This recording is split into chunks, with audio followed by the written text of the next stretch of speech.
आज सुनते हैं कार्तिक मास महात्म्य 7वां अध्याय।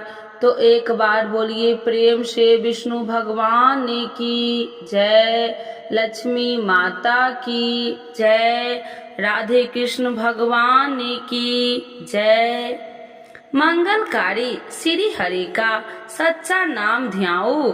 कार्तिक मास महात्म्य का 7वां अध्याय सुनाऊं। नारद जी ने कहा, हे राजन, कार्तिक मास में व्रत करने वालों के नियमों को मैं संक्षेप में बतलाता हूँ, उसे आप सुनिए। व्रती को सब प्रकार के आमिष, मांस, उड़द, राई, खटाई तथा नशीला वस्तुओं का त्याग कर देना चाहिए। व्रती को दूसरे का अर्थ ग्रहण नहीं करना चाहिए, किसी से द्वेष नहीं करना चाहिए और तीर्थ के अतिरिक्त अन्य कोई यात्रा नहीं करनी चाहिए। देवता, वेद, ब्राह्मण, गाय, व्रती नारी, राजा तथा गुरुजनों की निंदा भी नहीं करनी चाहिए।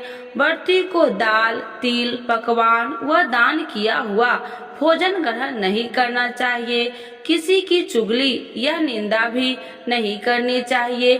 किसी भी जीव का मांस नहीं छूना चाहिए।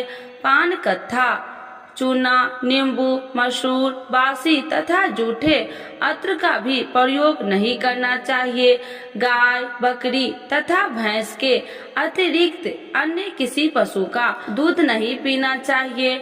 कस्ये के पात्र में रखा हुआ पंचगव्य, बहुत छोटे घड़े का पानी तथा केवल अपने लिए ही पका हुआ अत्र प्रयोग करना चाहिए। कार्तिक माह का व्रत करने वाले मनुष्यों के सदैव ब्रह्मचर्य का पालन करना चाहिए।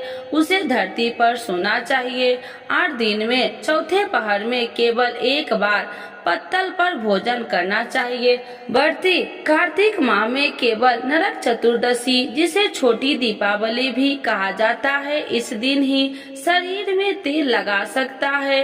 कार्तिक माह में व्रत करने वाले मनुष्यों को सिंघाड़ा, प्याज, मट्ठा, गाजर, मूली, काशी फल, लौकी, तरबूज इन वस्तुओं को प्रयोग बिल्कुल भी नहीं करना चाहिए। रजस वाला, चांडाल, पापी, मल्लक्ष, पतित, व्रतहीन, ब्रह्महीन और नास्तिकों से बातचीत नहीं करनी चाहिए।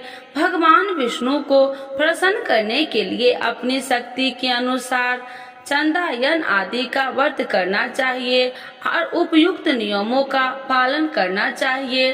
व्रती को प्रतिपदा को कुम्हारा, द्वितीय को कटहल, तृतीय को तोरनी, स्त्री चतुर्थी को मूली, पंचमी को बेल, षष्ठी को तरबूज, सतवीं को आंवला, अष्टमी को नारियल, नवमी को मूली, दसवीं को लौकी, एकादशी को परवल, द्वादशी को बैर, त्रयोदशी को मट्ठा, चतुर्दशी को गाजर तथा पूर्णिमा को शाक का प्रयोग नहीं करना चाहिए। रविवार को आंवला का प्रयोग नहीं करना चाहिए। कार्तिक माह में व्रत करने वाला मनुष्य यदि इन शाकों में से किसी शाक का सेवन करना चाहे तो पहले ब्राह्मण को देकर ग्रहण करे। यही विधान माघ माह के व्रतों के लिए भी है। देव उठानी एकादशी में पहले कही गई विधि के अनुसार नित्य जागरण, गायन, वादन आदि करना चाहिए। इसको विधि पूर्वक करने वाले मनुष्य को देखकर यमदूत ऐसे भाग जाते हैं जैसे सिंह की गर्जना से हाथी भाग जाते हैं। कार्तिक माह का व्रत सभी व्रतों में श्रेष्ठ है। इसके अतिरिक्त जितने भी व्रत यज्ञ है वह 1000 की संख्या में किए जाने भी इसकी तुलना नहीं कर सकते, क्योंकि यज्ञ करने वाले मनुष्य को सीधा वैकुंठ की प्राप्ति होती है। जिस प्रकार राजा की रक्षा उसके अंगरक्षक करते हैं, उसी प्रकार कार्तिक माह का व्रत करने वाले की रक्षा भगवान विष्णु की आज्ञा से इंद्रादि देवता करते हैं। व्रती मनुष्य जहाँ कहीं भी रहता है वहीं पर उसकी पूजा होती है, उसका यश फैलता है। उसके निवास स्थान पर भूत, पिशाच आदि कोई भी नहीं रह पाते। विधि पूर्वक कार्तिक माह का व्रत करने वाले मनुष्य को पुण्य का वर्णन करने में ब्रह्मा जी भी असमर्थ है। यह व्रत सभी पापों को नष्ट करने वाला, पुत्र पौत्र प्रदान करने वाला और धन्य धान्य की वृद्धि करने वाला है।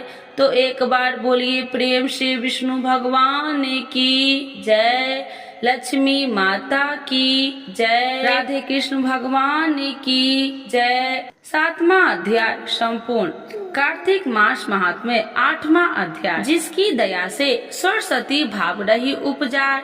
कार्तिक महात्म्य का कमल सुनो 8वां अध्याय।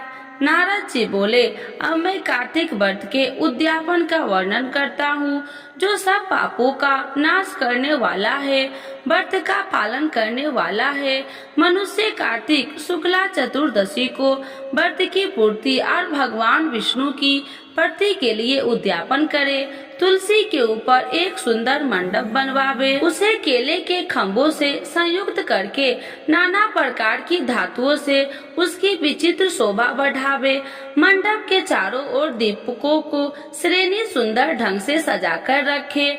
उस मंडप में सुंदर बंदवारों से सुशोभित 4 दरवाजे बनावे और उन्हें फूलों से तथा चावल से सजाया करे। द्वार पर पृथक पृथक मिट्टी के द्वारपाल बनाकर उनकी पूजा करे। उनके नाम इस प्रकार है: जय, विजय, चंड, प्रचंड, नंद, सुंदर, कुमुद और कुमुदाक्ष। उन्हें चारों दरवाजों पर 2-2 करके कर में स्थापित कर विधि पूर्वक पूजन करे। तुलसी की जड़ से समीप 4 अंगों से सुशोभित सर्वतोभद्र मंडप बनवावे और उसके ऊपर पूर्ण पत्र तथा पंच रत्न से संयुक्त कलश की स्थापना करे। कलश के ऊपर शंख चक्र गदाधारी भगवान विष्णु का पूजन करे।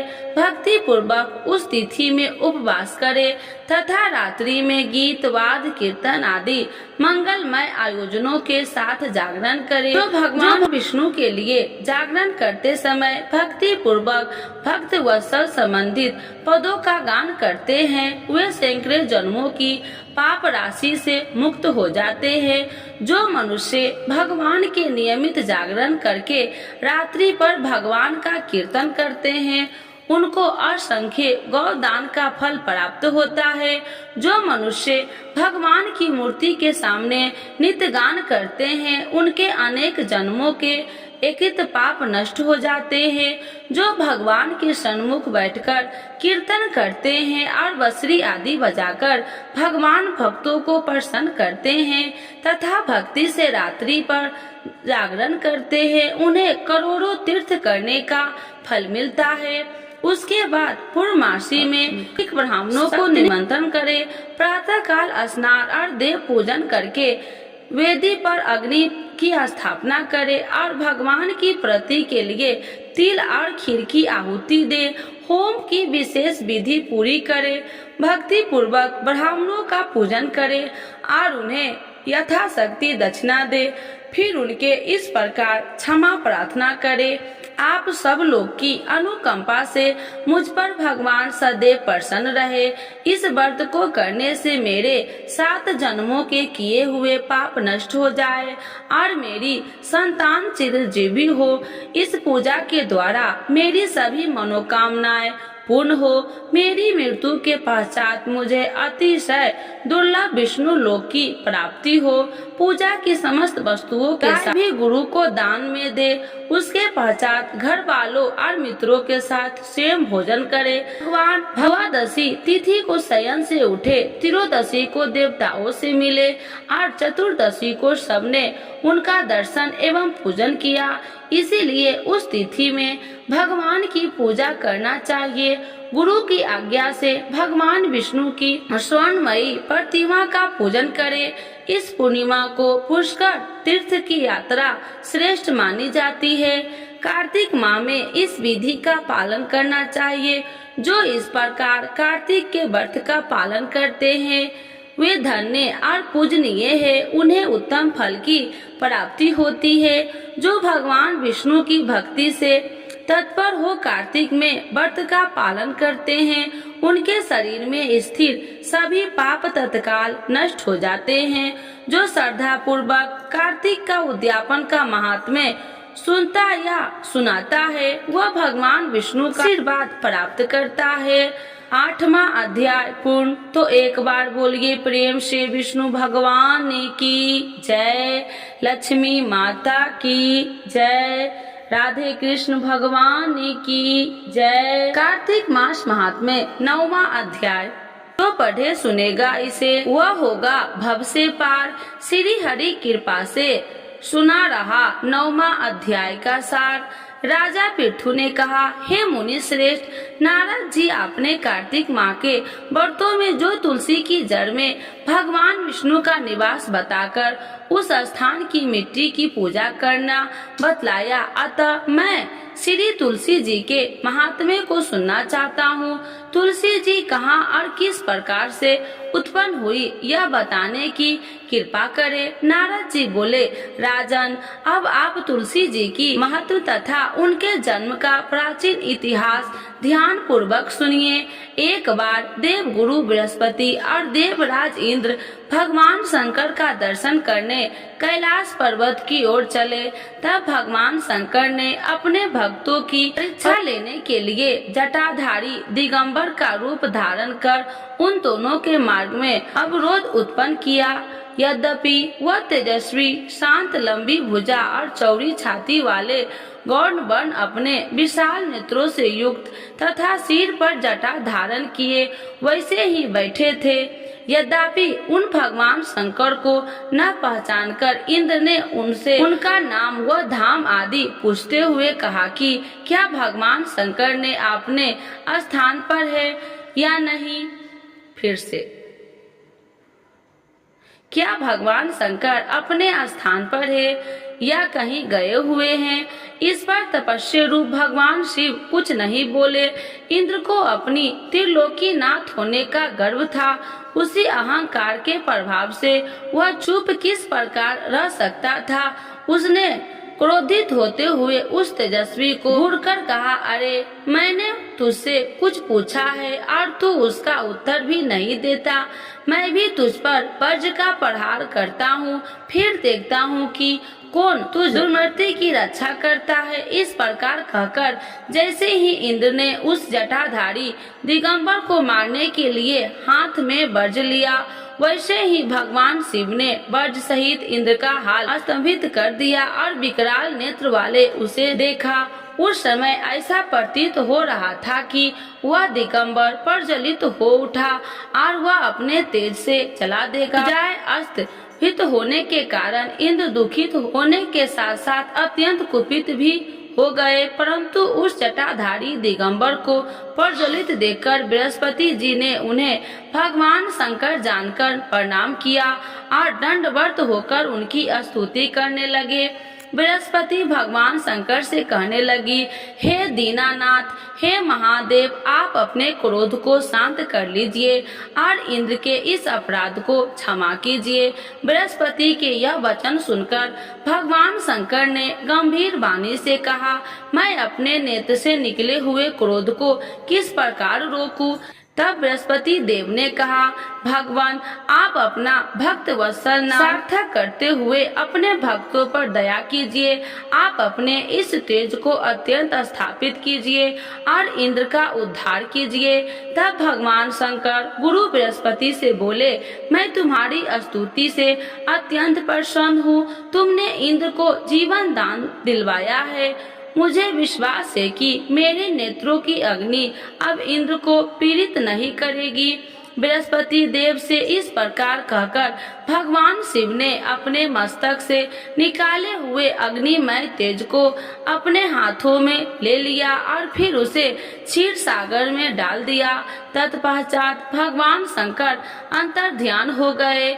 इस प्रकार जिसको जो जानने की कामना थी उसे जानकर इंद्र तथा बृहस्पति देव अपने अपने स्थान को चले गए। 9वां अध्याय संपूर्ण।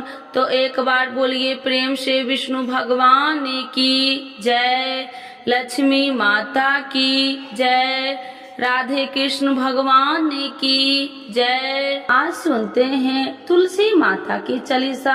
यह चालीसा सुनने से होती है हर रोगों से मुक्ति, मिलती है सुख समृद्धि का आशीर्वाद। तो एक बार बोलिए प्रेम से विष्णु भगवान की जय।